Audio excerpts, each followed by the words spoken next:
Bismillahirrahmanirrahim. Assalamualaikum warahmatullahi wabarakatuh.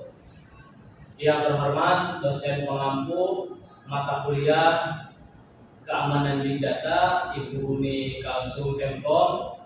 Yang terhormat rekan satu kelompok saya Adit.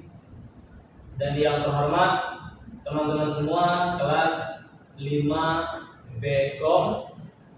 Pada kesempatan kali ini saya Hadi Nur Hadi dengan NIM 140122000128 dengan rekan saya Adit dengan NIM 140122000130 akan mempresentasikan tugas dengan judul Corporate Social Responsibility atau CSR. Selanjutnya saya serahkan kepada presentator Adit untuk memaparkan apa itu CSR. Baik, terima kasih Koordinator. Saya akan menjelaskan tentang CSR.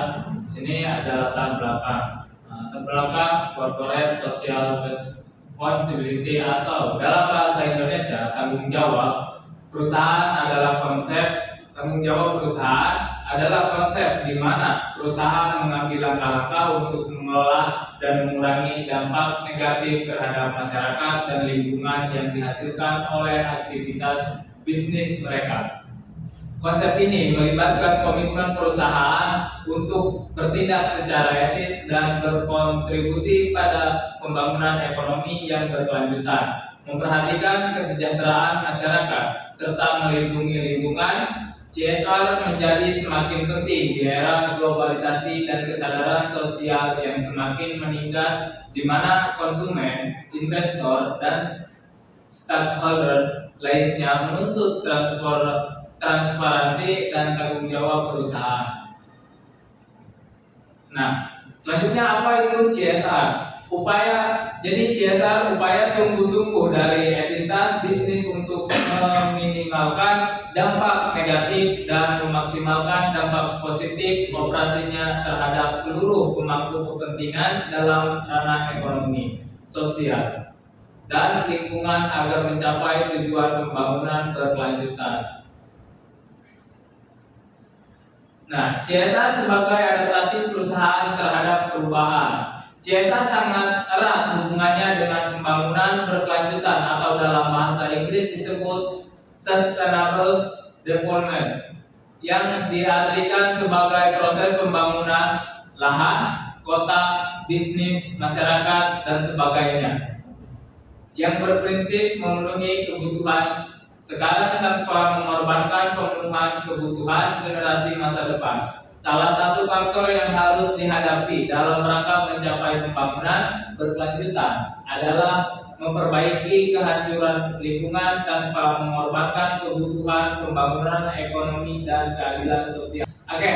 CSR saat ini ditandai dengan adanya inisiatif standar secara internasional dalam bentuk ISO, yaitu ISO 26000. ISO 26000 adalah standar internasional untuk tanggung jawab sosial atau social responsibility dalam kurung SR, tanggung jawab organisasi atas dampak yang ditimbulkan sebagai akibat dari keputusan dan aktivitasnya pada masyarakat dan lingkungan melalui perilaku etis dan transparan dalam berkontribusi terhadap pembangunan berkelanjutan seperti kesehatan dan kesejahteraan masyarakat. Jadi itulah. Jadi CSR itu sebuah pertanggungjawaban dari perusahaan yang melibatkan kerjasama dengan masyarakat atau komunitas untuk mengembangkan pembangunan ekonomi atau seperti kesehatan dan kesejahteraan masyarakat. Jadi kerjasama bersama komunitas ataupun itu masyarakat. Baik, untuk presentasi dari saya ini saja. Selanjutnya akan dilanjutkan oleh teman saya Hadi. Baik, selanjutnya ada tantangan dalam implementasi CSR. Nah, banyak perusahaan kesulitan dalam mengintegrasikan CSR ke seluruh operasinya. Mereka mungkin unggul dalam hal di masyarakat, lingkungan, atau di tempat kerja. Namun, menjalankannya ke seluruh operasi adalah hal yang sulit. Sebuah tantangan nyata dalam hal ini kemudian menimbulkan pertanyaan tentang kepemimpinan. Jadi, lingkungan-lingkungan yang ada di perusahaan tersebut akan mempertanyakan apabila CSR ini tidak terrealisasi atau tidak terjalankan oleh sebuah perusahaan.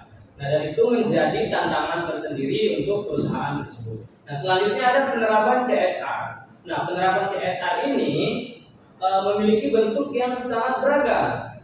Nah, contohnya yang pertama, keterlibatan secara langsung. Jadi dari pihak perusahaan ikut terlibat secara langsung ke masyarakat untuk menerapkan tanggung jawab sosial ataupun CSR ini. Nah, kemudian ada juga yang melalui yayasan atau organisasi-organisasi sosial lainnya untuk disalurkan kepada masyarakat ataupun lingkungan dari perusahaan. Ada juga dengan cara menjalin kemitraan dan bergabung dengan konsorsium. Selanjutnya ada peran pemerintah dalam mendorong CSR. Nah, peran pemerintah sebagai salah satu pemangku kepentingan dalam pelaksanaan program CSR memiliki kepentingan yang besar dan memiliki peranan yang besar terhadap program CSR perusahaan. Karena dengan kekuasaan, legitimasi pemerintah cenderung mempengaruhi program CSR agar menyelaraskan orientasi pembangunan. Selanjutnya ada masa depan CSR. Masa depan CSR terletak pada konsep komitmen perusahaan untuk menjalankan operasionalnya dengan cara yang etis dan bertanggung jawab terhadap masyarakat, lingkungan, dan ekonomi. Karena CSR mencakup tindakan dan kebijakan yang tidak hanya bertujuan untuk mencapai keuntungan finansial semata, tetapi juga mempertimbangkan dampak sosial dan lingkungan dari kegiatan perusahaan.